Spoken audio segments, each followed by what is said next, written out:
Hey, Eddie. Josh. How are you? Doing great. And you? I'm doing awesome. Thanks for having me on. No, my pleasure. Congratulations on the album. It may seem like old news to you, but Thank you. All that echoes, and you'll be at the Wells Fargo Center on November 3rd. You're spending a substantial amount of the year on tour supporting this album, aren't you? Well, yeah. I mean, touring is kind of my favorite part of the whole process. My background was even just kind of studying live theater, and my inspiration for getting into music was being in front of a crowd. So, yeah, I try to tour as much as I can. I love it. And you love the actual performance aspect of it, or the daily life of it? I would imagine the life the performance side. It's both. Both of them are fun, but actually the daily life of it can be quite lonely.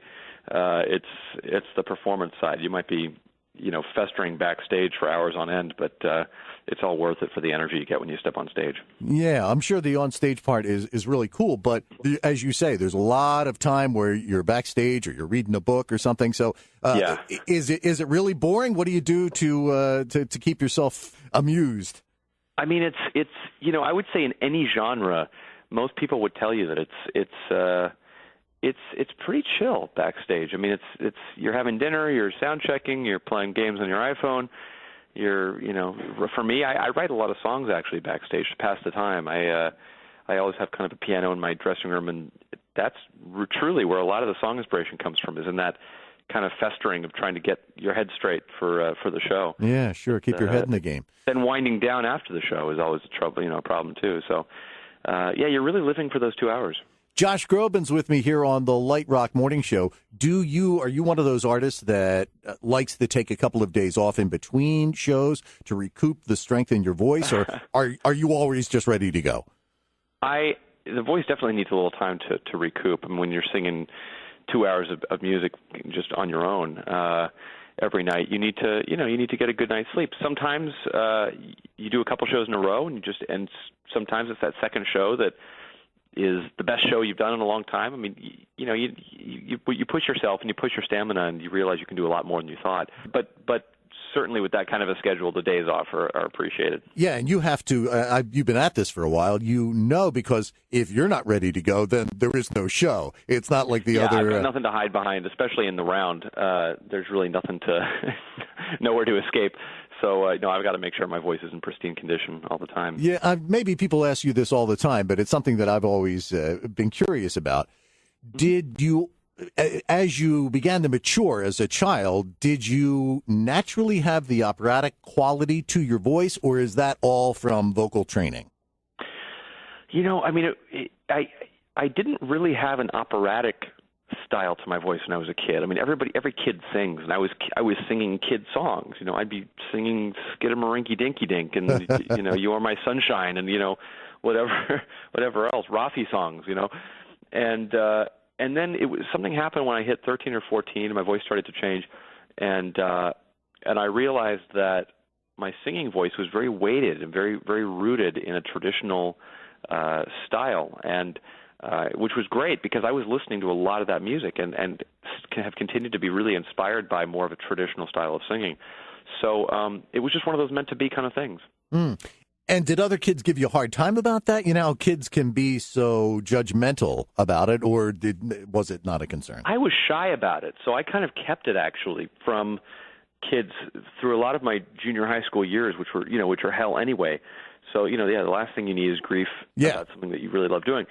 It was the teachers truly that gave me the push to get out and sing, and it was actually the opposite that happened. Once I got out there and had the confidence through those teachers to sing in front of my student class, people were giving me high fives, and they're like, "Oh my God, that's so cool! Those really, really great." It was like a made-for-TV movie. Like, I was very surprised at the kudos I got. And then, of course, I went to an arts high school where everybody's in it for that light. Everybody's in it for their love of the arts. And it's programs like that really changed lives and certainly changed mine.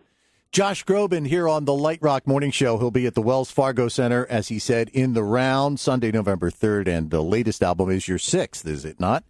Yeah, it is. All That Echoes is out now.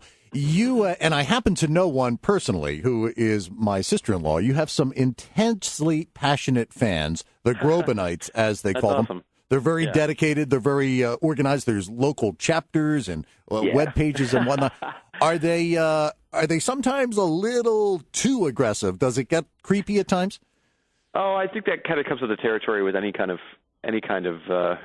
fandom. But I gotta say, I am so unbelievably impressed with the intelligence and the integrity of my fan base. I mean, from day one, they have been so incredibly supportive, not only of my music when it was being supported and when it wasn't being supported, but also with some of the things that I like to do on the side. You know, they're very charitable. They've helped me raise almost $2 million for my foundation. And they're from all walks of life and all ages, and I feel so blessed that I get to kind of bypass the paparazzi nightmare and just have this incredible table of people that I'm so proud to make music for. I'll tell you what. Can you do me a favor here in about 30 seconds time? I mentioned my sister-in-law. Can we call her and just leave her a very quick message? Sure, I'd be happy to. Yeah. All right. Okay. Her name is Marianne. Okay. Let's see here. 5, 7. She has your picture on her refrigerator. Oh, my God. And apparently she met you at some point. Let's see if we can. Okay. Enjoy this Verizon ringback. Oh, geez. One of these deals. Unfortunately, she does not have your voice or your song on her answering machine. But trust me, she does. She loves you and Tim McGraw, too. Hello? Hello? Hello? Hey, Marianne. Yes. It's Eddie. How you doing? I've got someone on the phone here who wants to say hello. Oh, am I on the air? Yes. Am I on the air? Yeah, just 1 second. Stop talking and let him talk. Okay. Hey, Marianne, it's Josh Groban. How are you? No way. Oh, way. Oh, my God. Am I talking to the Marianne? You are. I am so excited. I met you with Eddie's wife. So excited to talk to you. I'm a little disappointed I'm not your ringtone, but that's okay. We can. Well, you know, I just changed it the other day because I keep flipping back and forth. You were not my callback, my ringtone. Yeah, you really mess things up. Okay, so. You really mess things up, Marianne. I call saying, "Oh, she's crazy about you," and Tim McGraw is on the ringtone. I know. No, he was on my ringtone that I heard, not the callback one. I know. Gotcha. I'm sorry. Okay, well that's most important. That's okay. So I'm happy about that. So thank you very much. So well, I just wanted to say thank you for listening, and thanks for having my picture on your fridge. That's very nice of you. We got to take one together and put it on there. Well, I know. Everybody's like, "Is that your new boyfriend?" I'm like, "Absolutely." There you go. That's right. Good talking to I him. love you, and you're a great singer, and you and Barbara Streisand, yay. Woo! Thank you. You're right up there next to Babs. All right, Marianne. Okay. We'll let you go for now. Josh, you're a heck of a sport. I appreciate the time. We'll look for you at the Wells Fargo Center in Philadelphia Sunday, November 3rd, and all the best to you. I hope you guys have fun. Thank you so much.